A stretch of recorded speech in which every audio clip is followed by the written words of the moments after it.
I want you to imagine yourself in an art gallery. Look around at the beautiful paintings of waterfalls cascading down to the rocks below, or families enjoying a lovely picnic in the most beautiful park on the sunniest day of the year. Now look at that interesting piece of artwork on your left.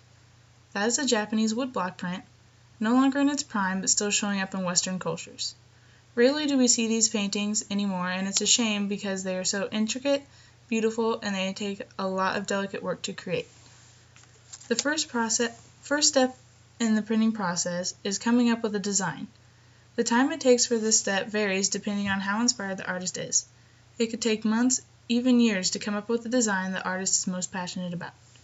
Once the design has been decided on, it is passed on to the wood carvers to pick out the best cherry woodblock and carefully carve out each block to correspond with each color. The carving is done with several different kinds of knives to ensure that the carving is done with the highest accuracy as to not mess up and have to start all over. Some of the cutting is done with a gouge to remove large chunks of wood, while other cuts are made with similar knives for the more detailed work. Wood carving is the longest step because of the several different blocks it has to be carved. The next step is to print on washi paper. This paper is handmade and specially designed to woodblock prints and calligraphy. They use washi paper for the prints, and the artist can either make the papers themselves or they could buy it, but buying the paper can get expensive due to the amount of time it takes to make the paper and allow it to dry. After they have the paper selected, they begin selecting out the ink to print. The ink that is used to make the prints is made from ink sticks. Artists take these sticks and ink stones, pour some water inside the stones while keeping it upright. Then they take the stick, press it into the stone lightly in a circular pattern, and the longer they do this, the darker and thicker the ink will become. TheArtOfCalligraphy.com is a website that gives in great detail how the ink is made.